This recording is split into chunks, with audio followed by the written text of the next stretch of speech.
We had a groomer do my hair, and I had so much hair, we just went up with it. Looking back, I probably wouldn't have done that. We live and learn. Hi, Fashionista. I'm Fogelmanis, and this is how I shop. That outfit I stole from the wardrobe department of Girl Meets World. I probably found out about that premiere like the day of or the day before, so I went into the department and was like, Nicole, I have a premiere. What should I wear? Not my clothes, but I like the stripes, so I would probably still wear that now.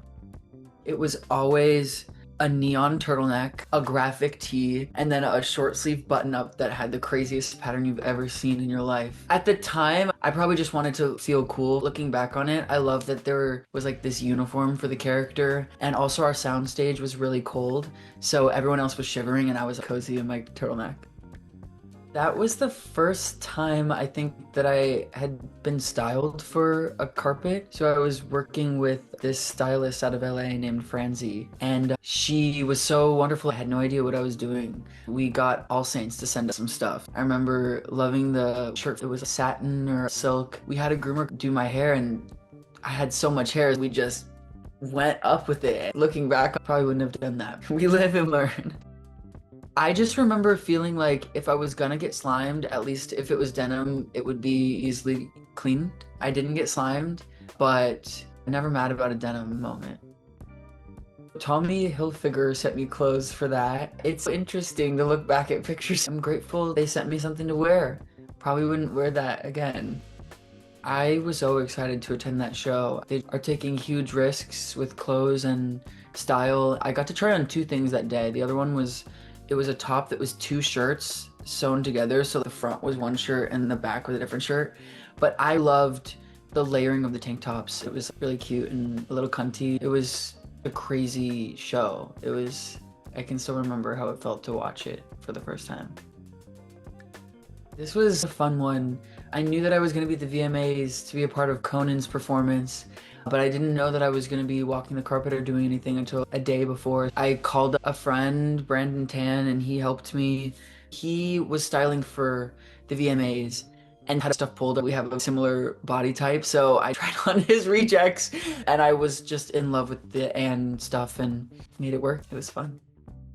To be able to step into that world, which is so gothic and beautiful and elegant, was such a dream, and I honestly would wear anything that they had on that runway. It was really fun. When we premiered I Wish You All the Best at South by Southwest in Austin last year, I got to wear this borderline skin tight leather suit from Celine.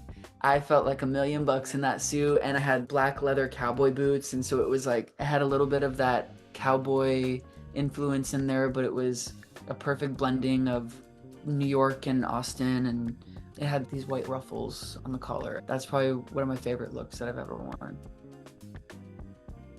I was really excited about finding something perfect for this movie. I worked with Brandon, and he had this incredible pair of shorts that flowed to look like a skirt. I loved how free it felt to wear. We paired that with this Mugler top tied into a bow and a Saint Laurent blazer. I felt very chic, and I couldn't be happier with the look.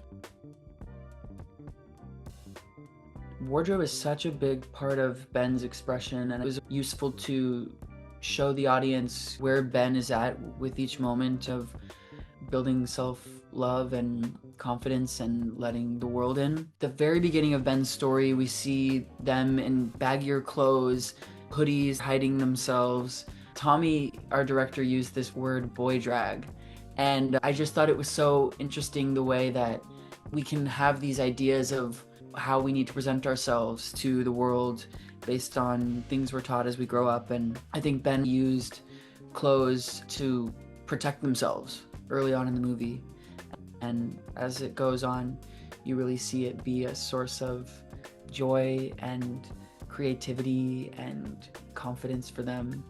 And yeah, it was so exciting that the fittings were crazy. We had 40 or 50 wardrobe changes over the movie.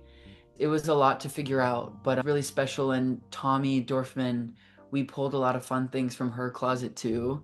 So there's a scene at the end of the movie where I'm dancing down this street and I'm wearing this black skirt and this like tight top that's a little bit cropped and neon, and both Tommies. I loved that it came from a friend, from a personal place, that I love to be able to know where the clothes are coming from and have a story attached to them. There's this one look that Ben wears to the roller rink scene. It's this like gray pleated Heaven by Marc Jacobs skirt, and it has these like white little ribbons on the side, and we paired that with a tight shirt that was a little turtlenecky, and then this Kim Petras shirt. And that was like my favorite from the get-go, and I was so excited to film those scenes in that outfit, and it was perfect for the roller skating. It just felt so cute. Growing up, my relationship with fashion was very stressful. I didn't quite know how to dress myself. I was a very skinny kid, and I was very insecure of that. This memory that I have of my mom and I running around this mall in my town looking for an outfit to go to the Radio Disney Music Awards or something, and just really feeling, I think I'd done 1 or 2 carpets before. We wanted to find something cool and comfortable. We just didn't know what we were doing.